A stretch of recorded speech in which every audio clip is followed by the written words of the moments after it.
De eso quiero hablar un poco el día de hoy, sobre la oración que Jesús le enseña a sus discípulos. Les invito a que podamos abrir nuestras Biblias en Mateo capítulo 6, versos 9 al 13.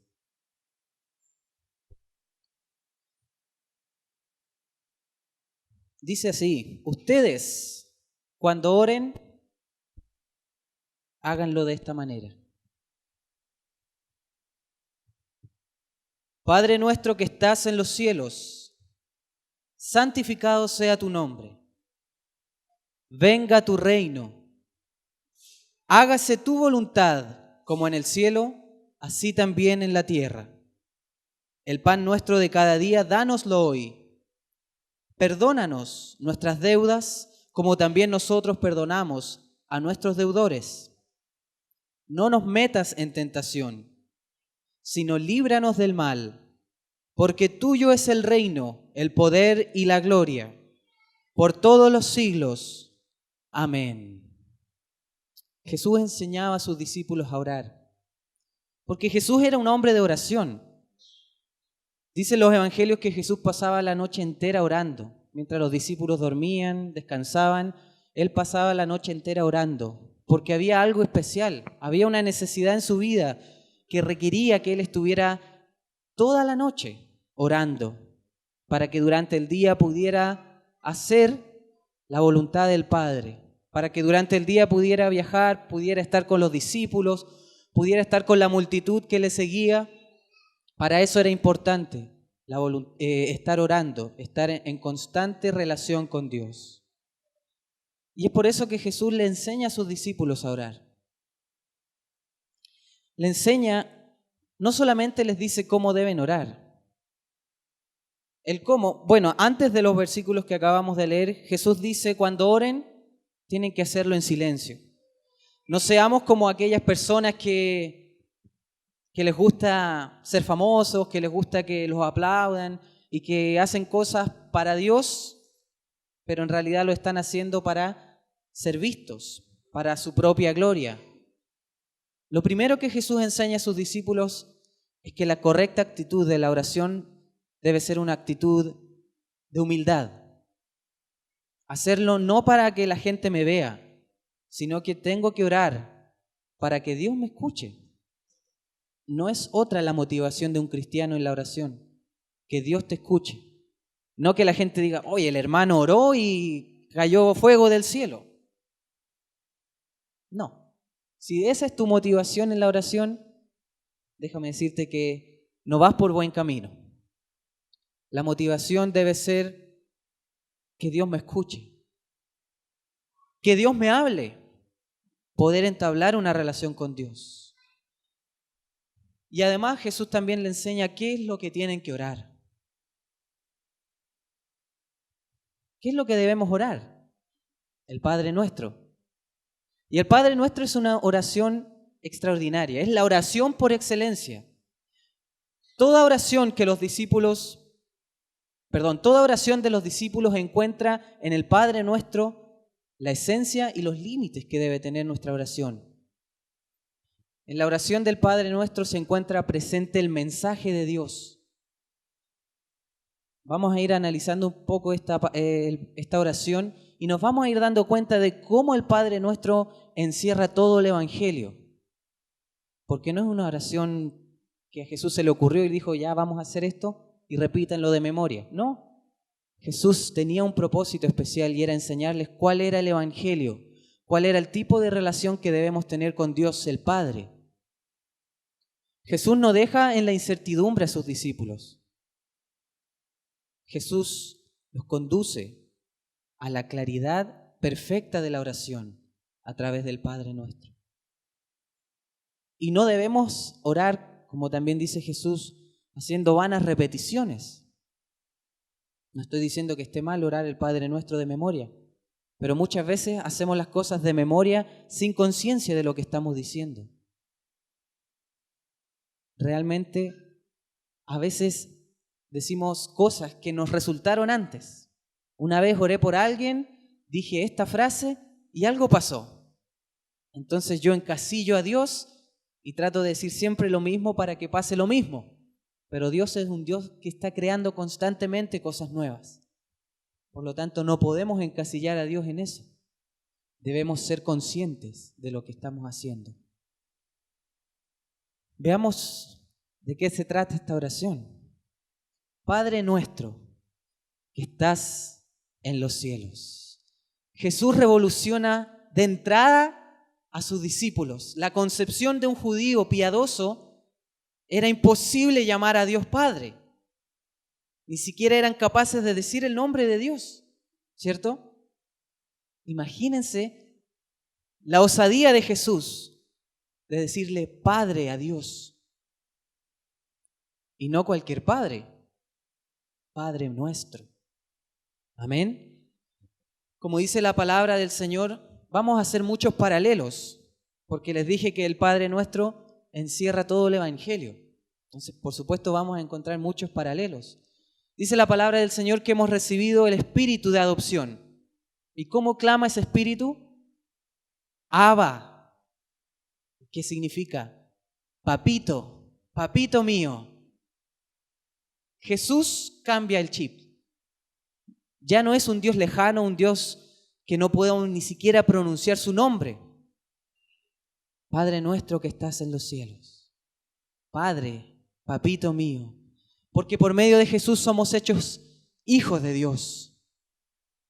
Él, el Hijo de Dios, nos hace sus hermanos. Por lo tanto, nos hace padres, hijos del Padre Celestial. Y esta es la forma en la que Jesús se relacionaba con Dios.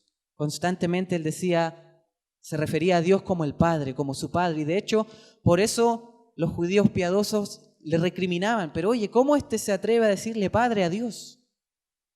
Jesús le enseña esto a sus discípulos. Esta es la relación. Y no es un cualquier Padre. Además de ser nuestro, es un Padre que está en los cielos. Amén. Y me acuerdo inmediatamente de aquel salmo que dice, alzaré mis ojos a los montes. Voy a alzar mis ojos a los cielos. Porque ¿de dónde viene mi socorro? Mi socorro viene del Padre, de mi Padre que está en los cielos. Ese Padre que está allá arriba en los cielos inclina su mirada hacia sus hijos en la tierra. Y nosotros que estamos acá en la tierra elevamos nuestra mirada a los cielos como el salmista. Amén. Amén. Santificado sea tu nombre. El nombre de Dios es santo. Amén. El nombre de Dios es santo. Amén, hermanos. Créalo. Porque en Él, en el nombre de Dios, se contiene todo su evangelio. Y es contrario al mundo que está alejado de Dios. ¿Y cuál es el evangelio que está contenido en el nombre santo de Dios? Les invito a que leamos en Ezequiel 36, porque el evangelio de Dios no es solo el Nuevo Testamento, también toda su palabra, incluyendo el Antiguo. Ezequiel 36, versos 23 en adelante dice, pero yo santificaré la grandeza de mi nombre. Santificar su nombre. Dios va a santificar su propio nombre, el cual ustedes profanaron entre las naciones. Y cuando delante de sus ojos yo sea santificado en medio de ustedes, las naciones sabrán que yo soy el Señor. Amén. Si santificamos el nombre del Señor, entonces sabemos que Él es el Señor. Amén. Y este es el evangelio. Continúa Ezequiel. Dice, yo los recogeré de todas las naciones y países y los traeré de vuelta a su tierra. Esparciré agua limpia sobre ustedes y quedarán limpios de todas sus impurezas, pues los limpiaré de todos sus ídolos. Les daré un corazón nuevo y pondré en ustedes un espíritu nuevo. Les quitaré el corazón de piedra que ahora tienen y les daré un corazón sensible. Dios quiere perdonar nuestros pecados. Dios quiere limpiarnos con su agua limpia. ¿Para qué? Para que podamos estar con Él, para que podamos llamarle Padre, para que podamos santificar su nombre, para que podamos vivir en alianza con Él. Por lo tanto, cuando hablamos de santificar el nombre de Dios, lo que estamos diciendo es que Dios sea todo para nosotros. Que nada más ocupe el primer lugar en nuestras vidas. Que nada más sea tan importante como Dios. Santifica el nombre del Señor, no solo de palabras, sino haciendo que Dios sea todo para ti. Y ahí estarás santificando el nombre del Señor. Amén. Amén. Y si santificamos el nombre del Señor, también estamos pidiendo que venga su reino. Venga tu reino, dice. Santificar el nombre de Dios y proclamar la venida de su reino es lo mismo. Amén. El centro y el corazón de la predicación de Jesús en todos los evangelios, ¿cuál es? La venida del reino. Se ha acabado el tiempo, dice Marcos. Se acabó. El reino de Dios ya está aquí. Arrepiéntanse y vuélvanse a Dios. Como decía Ezequiel, cuando delante de sus ojos yo sea santificado, santificado sea su nombre, las naciones sabrán que yo soy el Señor. Amén. Es decir, cuando santificamos el nombre del Señor, su reino irrumpe con poder, con autoridad en todas nuestras vidas. No puede ser de otra forma. No puede venir el reino de Dios a nuestras vidas si no santificamos su nombre primero. Por lo tanto, entendemos que el reino de los cielos es la presencia de Dios obrando en nuestras vidas.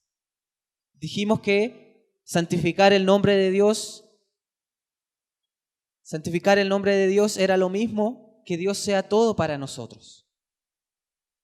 Ahora, decir que Dios traiga su reino es lo mismo que decir que traiga su presencia en nuestras vidas y que obre en nosotros. Amén. Amén. Hágase tu voluntad, Dios. Estamos orando a nuestro Padre y le pedimos que se haga su voluntad. Jesús enseña a sus discípulos, a los que han dejado todo para recibir y para aceptar el llamado que Jesús les dijo. Vengan y síganme. ¿Y los discípulos qué hicieron? Lo dejaron todo. Dejaron sus casas, sus familias, sus trabajos. Incluso han dejado su propia voluntad. ¿Para qué? Para que la voluntad del Padre sea una realidad en sus vidas. Amén. Y no solo en sus vidas, sino que en los cielos y en la tierra se haga tu voluntad, Dios. Clamamos al Señor que se haga su voluntad. Vemos un mundo tan perverso, tergiversado, donde lo malo es llamado bueno, donde matar a un bebé que está en el vientre de su madre es bueno, es una opción viable. ¿En qué mundo vivimos? Por lo mismo clamamos a Dios, haz tu voluntad en este mundo, porque las cosas no van bien. Necesitamos que se haga tu voluntad, Señor. En el mundo entero, en el cielo y en la tierra. El cielo y la tierra han de servir a Dios en obediencia, sometiéndose a su voluntad. Hasta ahora, el Padre nuestro, todas las peticiones son dirigidas hacia Dios. Santificado sea tu nombre. Venga tu reino y hágase tu voluntad.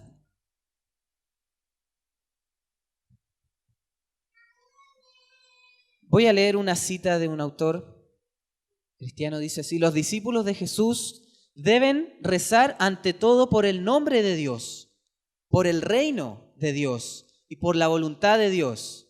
Amén. Ante todo, hermanos, antes que empieces a pedirle a Dios por tus problemas, por tus necesidades, por la necesidad de mi hermano, tienes que orar en el nombre de Dios, por el reino de Dios y por su voluntad. Ciertamente el Padre no necesita para nada esta oración, pero mediante esta oración los discípulos participan de los bienes celestiales que están pidiendo. No solamente estamos pidiendo que Dios obre, sino que nos queremos hacer parte del trabajo y de la obra de Dios. Amén. Amén. Y ahora que hemos dirigido nuestra mirada al Padre que está en los cielos, podemos dirigir la mirada a nuestra condición. y decir, danos el pan de cada día. ¿Por qué podemos pedirle a Dios que nos dé el pan? Porque Él es nuestro Padre. Dios se preocupa de nuestras necesidades, porque Él es un Padre amoroso. Por lo tanto, no tengas vergüenza a pedirle a Dios. No digas, chuta, de nuevo tengo que pedirle a Dios, porque Él está encantado de escuchar tu oración, tu petición, porque Él es un Padre. Como dice en Mateo 6, verso 32, su Padre Celestial sabe que tienen necesidad de todas estas cosas, ¿cierto? Estamos hablando de la necesidad de ropa, de alimento. Él sabe estas cosas. Por lo tanto, busquen primeramente el reino de Dios y su justicia. Nuevamente, fijemos la mirada en Él. Y todas estas cosas, todas estas necesidades van a ser suplidas por su Padre. El reino de Dios, dice la palabra del Señor, es como un señor que hizo un banquete y que invitó a toda su gente, a los más importantes, y que a la hora del banquete, ¿quién llegó? Nadie. Gracias, porque usted se sabe la historia. No llegó nadie al banquete. ¿Y qué hizo entonces este señor? Mandó a invitar a toda la gente, a todos los perdidos, a todos los que estaban en las calles, a todos los pobres, a todos los necesitados, a todos a que vinieran a este banquete, a que vinieran a comer del pan. ¿Y cuál es ese pan? El pan de vida, que es Jesucristo. Ese es el pan. Es cierto que Dios quiere suplir nuestras necesidades físicas, es cierto, pero Él también quiere suplir nuestras necesidades espirituales y quiere darnos, y nos ha dado el pan de vida, ¿cierto? Como Jesús le dijo a la mujer samaritana, Él no solo es el pan, también es el agua para saciar nuestra sed. Por eso, bienaventurados los que tienen hambre y sed, porque serán saciados por el pan de vida. Por eso Jesús, su cuerpo, en la última cena dice, este pan es mi cuerpo y este vino es mi sangre. ¿Para qué? Para que todos los que tengan hambre y sed sean saciados. Perdona nuestras deudas, perdona nuestros pecados, como nosotros perdonamos. No hay duda que fallamos. Todos los días cometemos errores, todos los días pecamos. Somos flojos para orar, somos flojos para leer la palabra, somos incrédulos muchas veces, o a veces vamos más allá y nos volvemos ambiciosos o envidiosos, y cuántos otros pecados más. Por lo tanto, hermanos, necesitamos pedir el perdón de Dios, necesitamos el socorro de Dios, necesitamos la misericordia de Dios. Pero, perdónanos como nosotros perdonamos. Como aquella parábola del hombre que fue donde el rey porque tenía una gran deuda y le dijo, pero por favor, perdona mi deuda, cuando pueda voy a pagarla. Y el rey, ¿qué hizo? Lo perdonó. Luego este hombre se va y viene un siervo de él que le debía. Y el siervo le pide que lo perdone, pero este hombre no es capaz de perdonar, siendo que recién había sido perdonado. ¿Qué hizo el rey al enterarse de esto? El perdón que le había sido dado, le fue quitado. Por eso, hermanos, si no somos capaces de perdonar, no somos capaces de recibir el perdón de Dios. No se trata de merecer, porque sabemos que la gracia de Dios es inmerecida. ¿De qué se trata? Se trata de que cuando yo perdono, estoy demostrando que estoy preparado para recibir el perdón de Dios. De otra forma, no puedo recibir el perdón de Dios de corazón porque no soy capaz de perdonar al otro. De eso se trata. Además, y esto es lo bonito del Evangelio, que cuando perdono los pecados de mi hermano, lo que hago es llevar la carga de mi hermano. Le aligero la carga a él, como espero que Dios aligere mi carga. Pedir a Dios por la gracia común, porque Dios nos ha llamado a un individuo a su salvación. Él ha llamado a su pueblo. Y en ese momento es que podemos recibir el perdón de Dios. Y no solo yo, sino que como cuerpo, como comunidad, como nación santa. Como dice Gálatas 6, verso 2, ayúdense entre sí a soportar las cargas y de esta manera cumplirán la ley de Cristo. Dios nos ha llamado. Dios quiere perdonarnos, pero no como individuo personal y solo, sino como cuerpo, como nación. Ya no la nación de Israel, sino que la nueva nación, el nuevo pueblo de Dios, que es su iglesia. Amén. Por la cual Él pagó con precio de sangre. Por eso, si quieres recibir el perdón de Dios, tienes que perdonar para estar preparados para recibir ese perdón. No nos dejes caer en la tentación. Dice Santiago 1:13, cuando alguien sea tentado, no diga que ha sido tentado por Dios, porque Dios no tienta a nadie. Amén. Dios no tienta a nadie. Pero sí tenemos la tentación, tenemos nuestra carne, nuestro cuerpo pecaminoso, tenemos el mundo que está ahí rodeándonos, que nos mete ideas, tenemos al enemigo que también está tratando de hacernos caer. Por lo tanto, por nuestras fuerzas, hermanos, no podemos superar esta tentación. Por eso el cristiano tiene que orar, tiene que pedir ayuda, tiene que pedir el socorro y el rescate de Dios a la hora de la tentación. Y como dice la palabra, si resistimos al diablo, él huirá. Amén. Él huirá y junto con él también huirá la tentación. Hay algunos que son más agrandados y tratan de tentar al diablo, ¿cierto? Pero la verdad es que no podemos provocar la tentación para probar nuestra fe, porque nuestra fe es débil. Nuestra fe es pobre. Por eso oramos, por eso es mejor orar a Dios para que Él nos libre y así no tentar nuestra débil y pobre fe. Por eso, Señor, oramos para que no nos dejes caer en tentación. Y además, para que nos libres del mal. Estamos en un mundo, como ya decíamos, donde todo va en contra nuestra.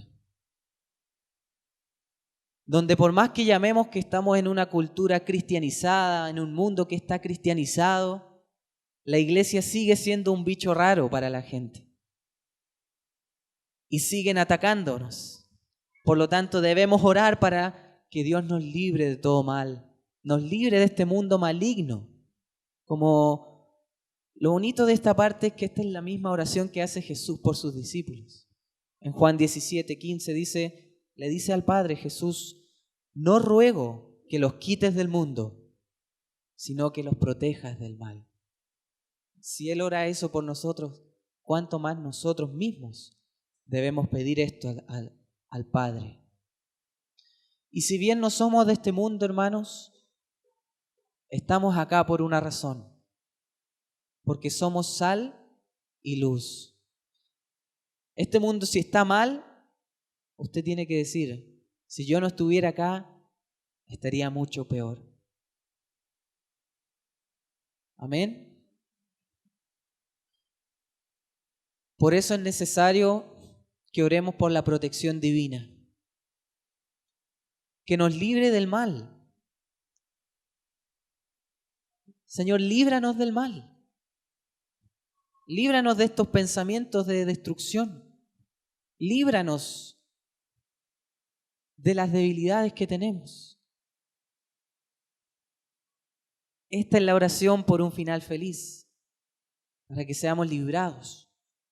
Porque sabemos que llegará un día cuando Cristo venga por nosotros, donde la liberación será completa. Y mientras tanto, oramos para eso. Oramos por ese final feliz. Oramos para que esa venida del Señor sea pronto. Oramos por la salvación de la iglesia en un mundo que está en destrucción. Amén.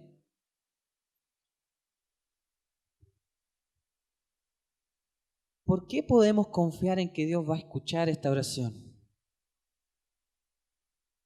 ¿Cuál es la garantía que tenemos de que Dios va a responder esta oración? ¿Alguna idea?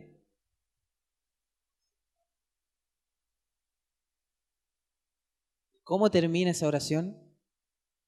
Siguiente.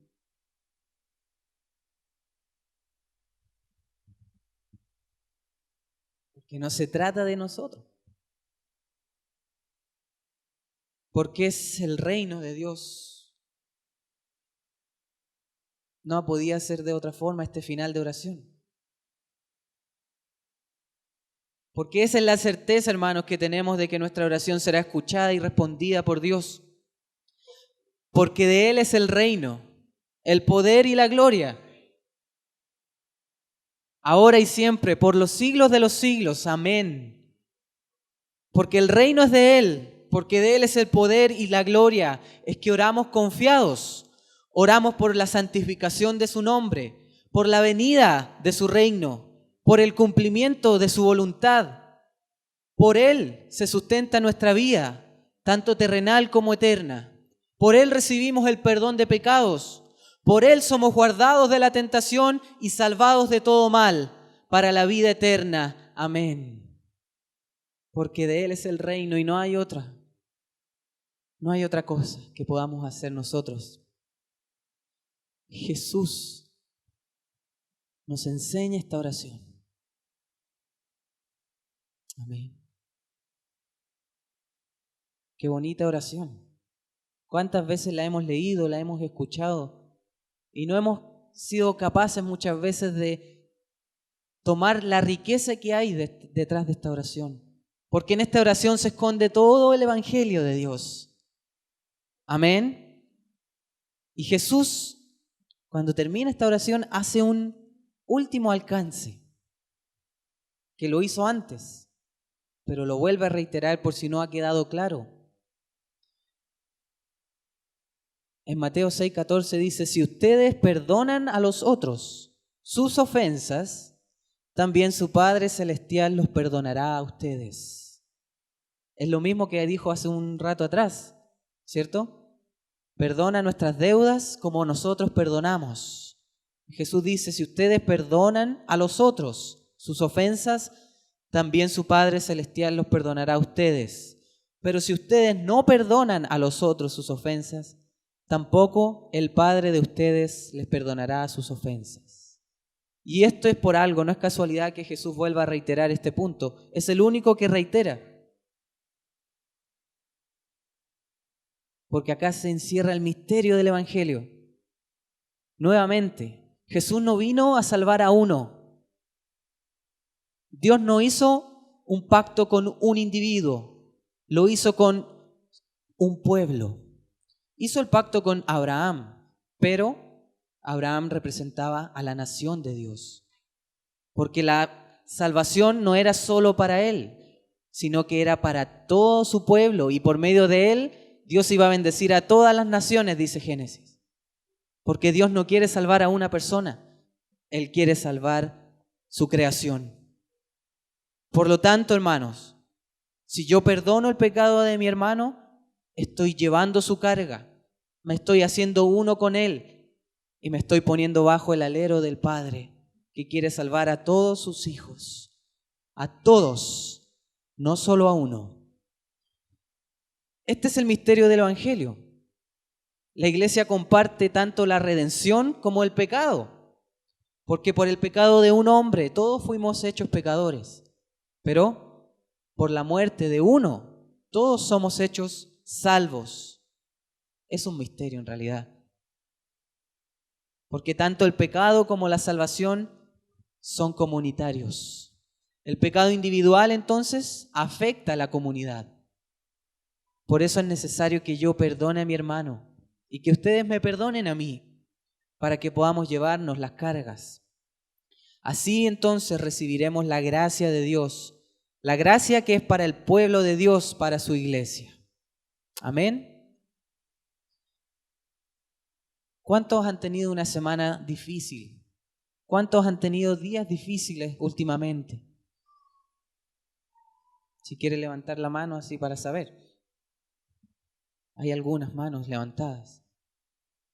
¿Qué hacemos entonces si prendo la tele y me transmiten más dramas?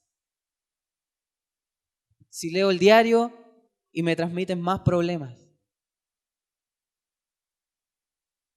Oremos. ¿Les parece?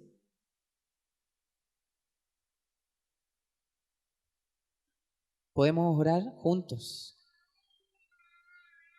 como comunidad, como pueblo.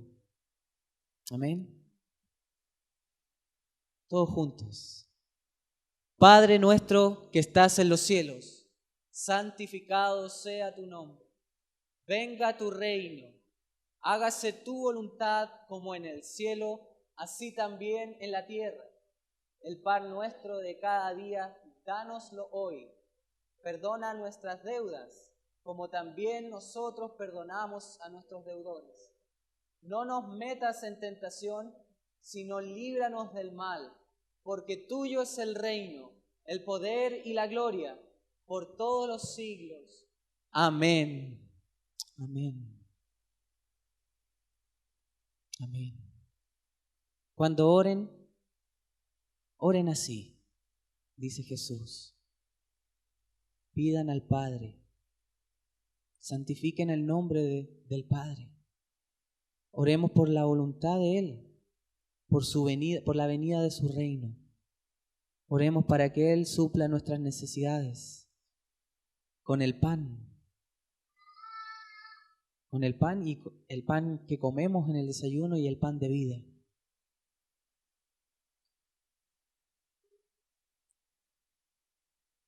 Para que Él perdone nuestros pecados, como también nosotros debemos perdonar a nuestros hermanos. Si hay alguien que ha pecado contra ti, como dice la palabra, si vas a dejar una ofrenda y te acuerdas que hay alguien que tiene algo contra ti, devuélvete, reconcíliate con tu hermano y entonces entrega tu ofrenda. Oramos también para que no nos dejes caer en tentación, para que nos libres de todo mal. Y la garantía es que tuyo es el reino, Señor. El reino de Dios ha sido instaurado acá en este lugar. Y esperamos para que ese reino sea completado con la venida de Cristo. Amén. Que el Señor les bendiga y les animo a que tengamos más conciencia de lo que hacemos. No oremos por orar. A veces criticamos otras religiones porque hacen repeticiones. ¿Y cuántas veces nosotros mismos hacemos repeticiones? Porque no estamos conscientes de lo que estamos diciendo. Amén. Que el Señor les bendiga.